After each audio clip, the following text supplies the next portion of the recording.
بسم الله الرحمن الرحيم. If the injury or harm or threat that you're going to get is unbearable, if it's ikrah, this is called ikrah. Someone whipped or lashed to the point that they can no longer take it. There's details on the level of what constitutes ikrah. But as Ibn Taymiyyah rahimahullah said, it depends on the one being tortured. Why? Because some people can endure extreme torture. Some cannot. Some are softies. Some ulama said prison is ikrah. Others said no. Each circumstance is different. And it must be studied and analyzed independently. It depends really on the individual.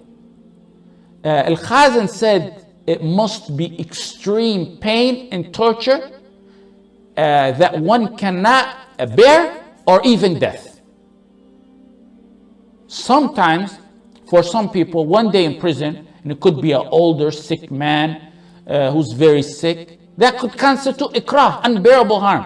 Whereas for a younger, healthy, strong man, a lifetime in prison wouldn't constitute ikrah.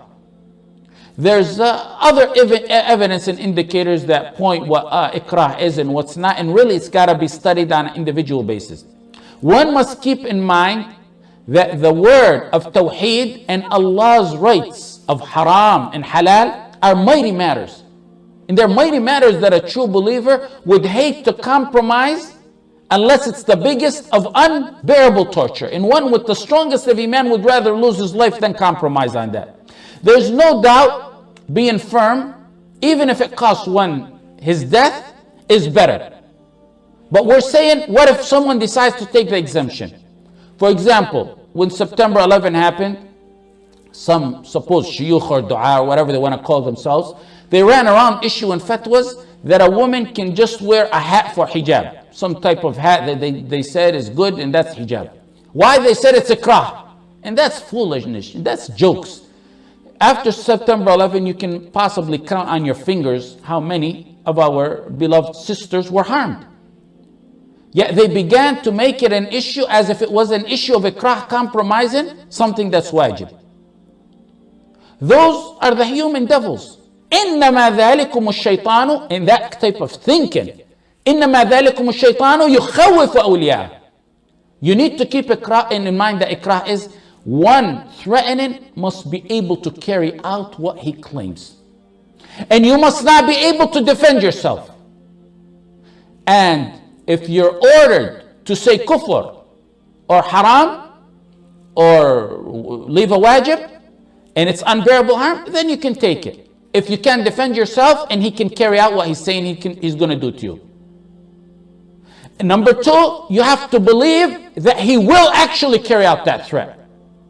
It's not a possibility.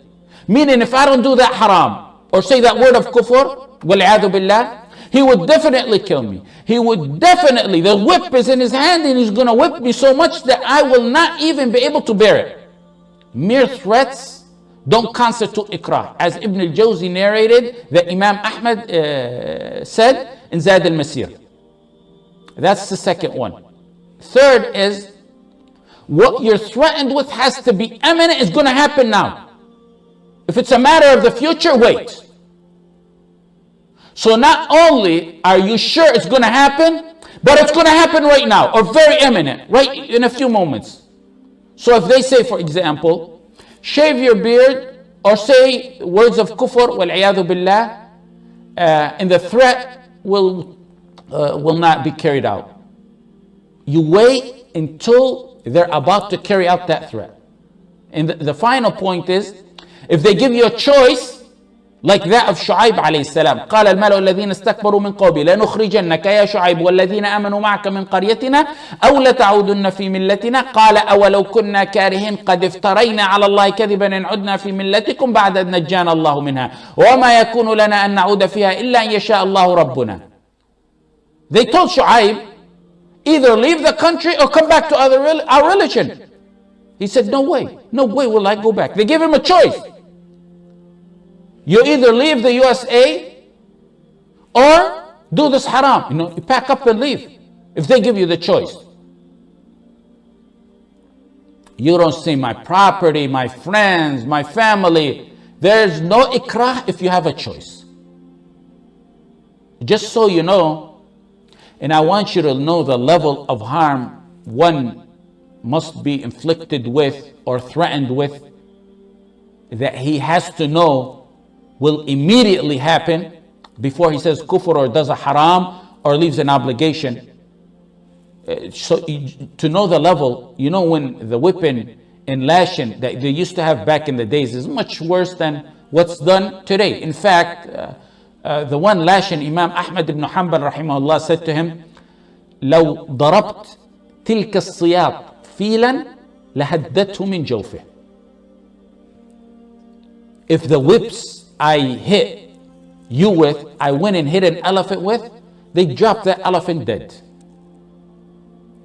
Imam Ahmad objected to the scholars who claimed the ikrah during his time. When they claimed torture, he said, that's not torture. When they were giving him the choice between saying the Quran is the creation of Allah when it's in reality the word of Allah. When Imam Ahmad objected to that, some of them gave in. Some of the ulama. And when he questioned them, they said, إِلَّا مَنْ أُكْرِهَ وَقَلْبُ مُطْمَئِنٌ بِالْإِيمَانِ. He said, Ammar, when that verse was revealed, he was being lashed. You guys were merely threatened. Meaning he didn't think it was sufficient to be threatened. You have to surely know that it's going to be carried out and carried out immediately on the spot. He didn't exempt them when they began to say the issue of Ammar radiallahu anhu and how he said what he said. Imam Ahmad, his best friend, one of his best friends, Yahya ibn Ma'in. Yahya ibn Ma'in gave in and said some words to avoid torture. Imam Ahmad objected to his friend. And he said about Yahya ibn Ma'in, he said one time, he tells me he was under ikrah and he wasn't even lashed. So Imam Ahmad objected to his friend Yahya because he said it without being lashed or being threatened on the spot. So the scrutiny is very high to become ikrah and say and use the exemption that we have. But keep in mind, and here's another matter where other people go wrong. You can't be a mu'tadi in ikrah. What does that mean? With Allah's rights, Allah is merciful. Allah subhanahu wa ta'ala is very merciful. He forgives. He gives you exemption. It's different with the rights of Muslims. They lash you so bad, or they cut your flesh with knives, as we've seen on clips from Syria, and you say Bashar is Allah wal-iyadhu billah, or whatever they want you to say. You can't take it no more. You say it. It's better to be patient and not say it. But if you do, you're exempted. But let's say they have someone in prison and they tell them to do fornication with another Muslim.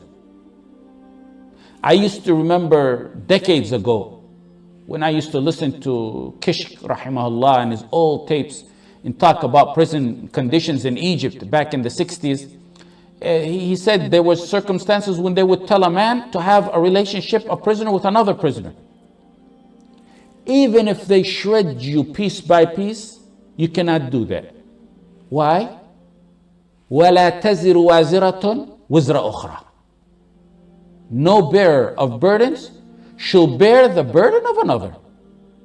And also, لَا ضَرَرَ وَلَا ضِرَارَ. In Sunan Ibn Majah, لَا ضَرَرَ وَلَا ضِرَارَ. There should be no harming and no reciprocating in harm. No harming and no reciprocating harm. With Muslims, even if you're tortured or killed, to rape a Muslim, to testify falsely, to say something, they give you the choice between that, the torture, and killing a Muslim. Go home, but you kill a Muslim, or you harm a Muslim, you can't. Al-Qurtubi rahimahullah said, أجمع العلماء على أن من أكره على قتل غيره أنه لا يجوز له الإقدام على قتله. Qurtubi rahimahullah said, it's isma', one who is compelled to kill another cannot kill him. There's no compelling in this. There's no ikrah in this. ولا انتهاك حرمته بجلد أو غيره. Not only killing, he said there's ijma', you cannot be compelled, there's no ikrah, to transgress on the honor by lashing or anything similar of that nature. Meaning they say, we whip you or you whip the Muslim. No, whip me. There's no choice in that. There's no choice. Kill him or you kill. No, kill me. There's no choice. وَيَصْبِرُ عَلَى الْبَلَاءِ الَّذِي نَزَلَ بِهِ. Al-Qurtubi said he must be patient in this matter. There's no choice in that. وَلَا يَحِلُّ لَهُ أَنْ يَفْدِيَ نَفْسَهُ بِغَيْرِهِ. Ijma'. He cannot ransom himself for another.